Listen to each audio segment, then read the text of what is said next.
évidemment.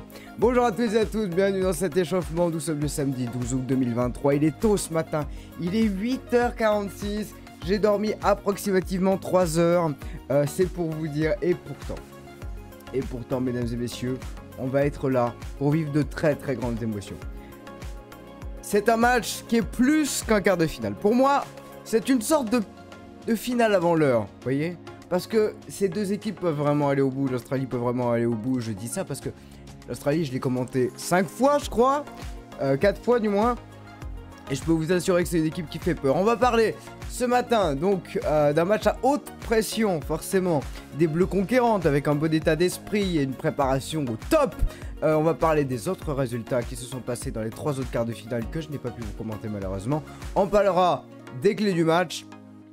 Et ensuite, on terminera par le prono. Vous aussi, n'hésitez pas à mettre votre pronostic sur le chat, mesdames et messieurs. Allez, on va partir pour cet échauffement. Échauffement qui, avec un peu de chance, sera plus long que les autres. Hein, comme quoi, quand on prépare les choses à l'avance, ça fonctionne. Donc, mesdames et messieurs, avant que voilà, je fasse ce que j'ai à faire. Et j'arrive dans une petite minute, mesdames et messieurs. Bon, en tout cas, très heureux. Très heureux d'être avec vous et très hâte de ce match qui va être... Ah non, ça m'énerve ça. Oui, bah oui, je sais que oui.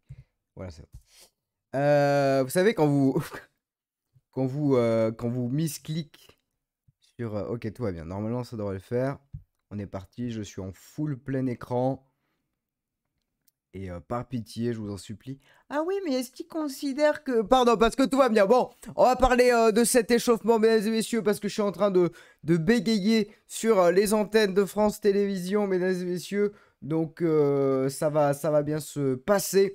Et on va... voilà, c'est parti. J'ai vu la magnifique pub qui annonce la Coupe du Monde. Bon, alors, un match à haute pression. Désolé pour cette introduction un petit peu quacoubesque, comme on dit dans le milieu.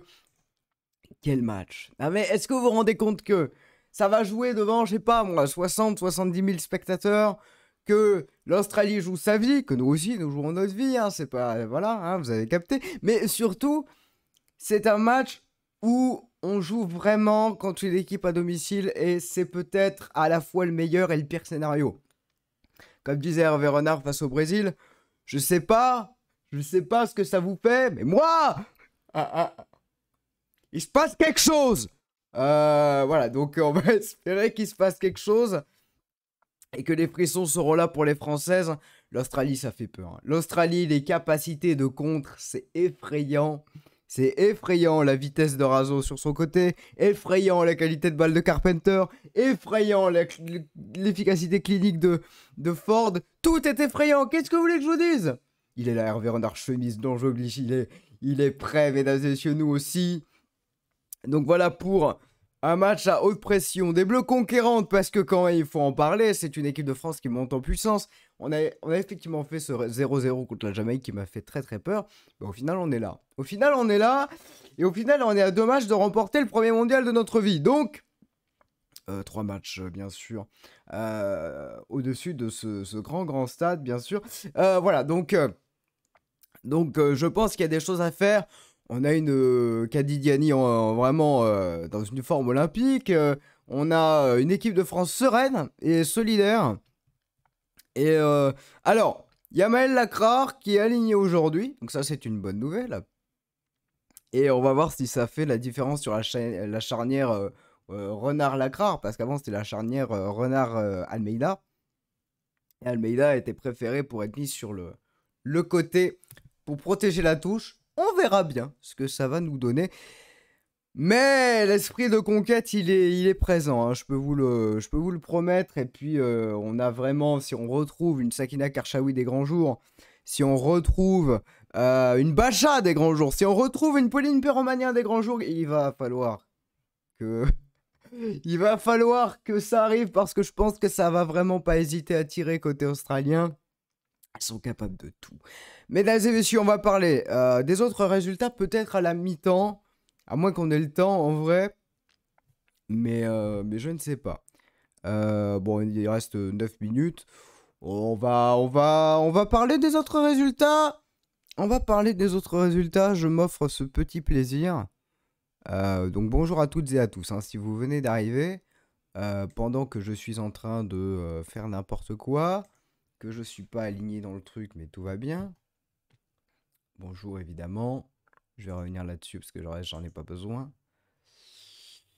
Donc oui, ah oui, j'arrête. Alors attendez, voilà, tout va bien, je suis en train de faire mes bails, je m'excuse, heureusement j'avais pas l'audio du bureau donc c'est formidable. Ok, mesdames et messieurs, on va parler des autres résultats de cette Coupe du Monde parce qu'il s'est passé des choses. Alors j'avais envie de vous commenter Japon-Suède. Malheureusement, j'ai regardé Espagne-Pays-Bas jusqu'à 5h30 du matin puisqu'il y a eu prolongation et tir au but. Pas du tout, il n'y a pas eu de tir au but du tout. Il y a eu juste eu prolongation. Je sais pas pourquoi j'ai pété un plomb. Excusez-moi. L'Espagne qui a évidemment gagné 2-1 contre les Pays-Bas. Match très serré. Hein. C'était... Alors, très serré sur la forme, hein, puisque seulement 2-1. Par contre, on a eu vraiment une équipe des Pays-Bas qui a pressé haut pendant 30 minutes et qui a eu de grandes occasions, pendant que l'Espagne, c'était souvent une possession stérile. Même si elles avaient énormément d'occasions, elles se sont fait très peur, les Espagnols.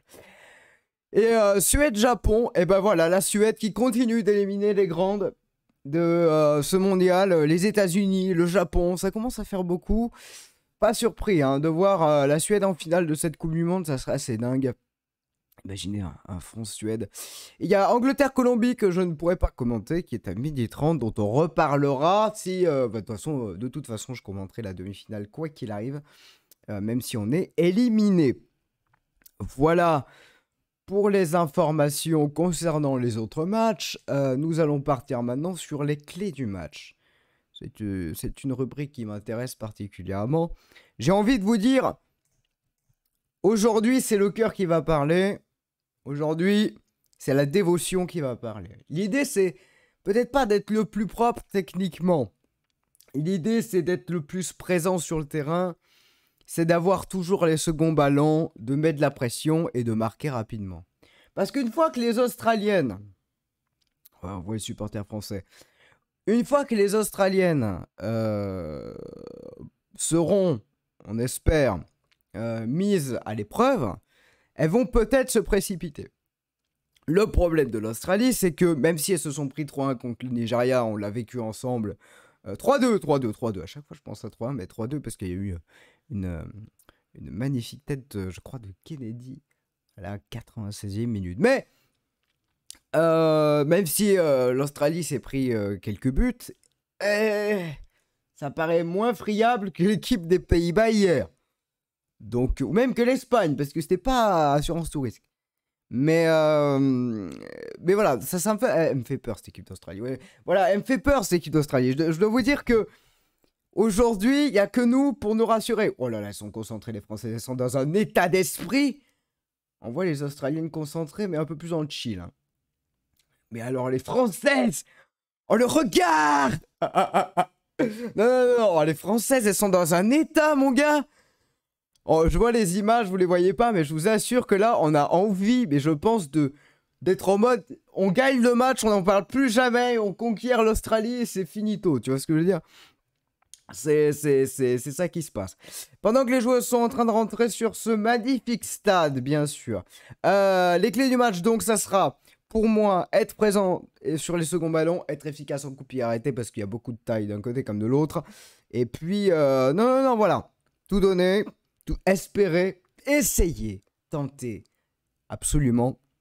Et avant que l'on finisse cet échauffement, mon prono. Je sais pas pourquoi je dis ça. Mais le premier chiffre qui me vient, et je m'en excuse quelque part, parce que c'est pas que je fais pas confiance à cette équipe de France, c'est que j'ai très peur de cette équipe d'Australie, et mon cerveau me dit... Au vu de ce qu'on a vu depuis le début, et au vu du contexte, ça serait 2-1 pour l'Australie. Voilà ce que j'ai en tête. Et c'est pas du tout contre l'équipe de France que j'adore. On s'est levé ce matin à 8h15 pour commenter ce match alors que je me suis couché à 3h du matin. Mais Mais voilà. Donc pour moi, de Australie, je sais même pas vous expliquer pourquoi. Et j'espère qu'on va gagner. Mais je ne pars pas gagnant sur ce match. Très honnêtement. Alors vous allez dire, oui, mais c'est que l'Australie. J'ai commencé 4 matchs de l'Australie. C'est peut-être ça qui fait que je vois toute leur force. Parce que vraiment, elles ont fait des matchs de poule absolument dingues. Et puis surtout, elles ont fait une deuxième mi-temps effrayante. Vraiment en huitième de finale. Bref. Nous, c'est très bien contre le Maroc, effectivement, mais bon. Mesdames et messieurs, on va voir ce qui se passe. Donc, pour l'instant, mon cœur est pour la France, ma raison pour l'Australie. Enfin, pour l'Australie, non, vous avez capté, hein, pour les résultats, hein, attention. Hein. Mais ça serait pas surprenant de voir un match très serré, très disputé. Et puis, elles sont à domicile, c'est ça qui fait que j'ai peur. Mais anyway, mesdames et messieurs, on va supporter évidemment l'équipe de France, vous le savez. On est là pour ça, il est 8h57. Et on va partir tranquillement en match. Merci à tous. Au secours.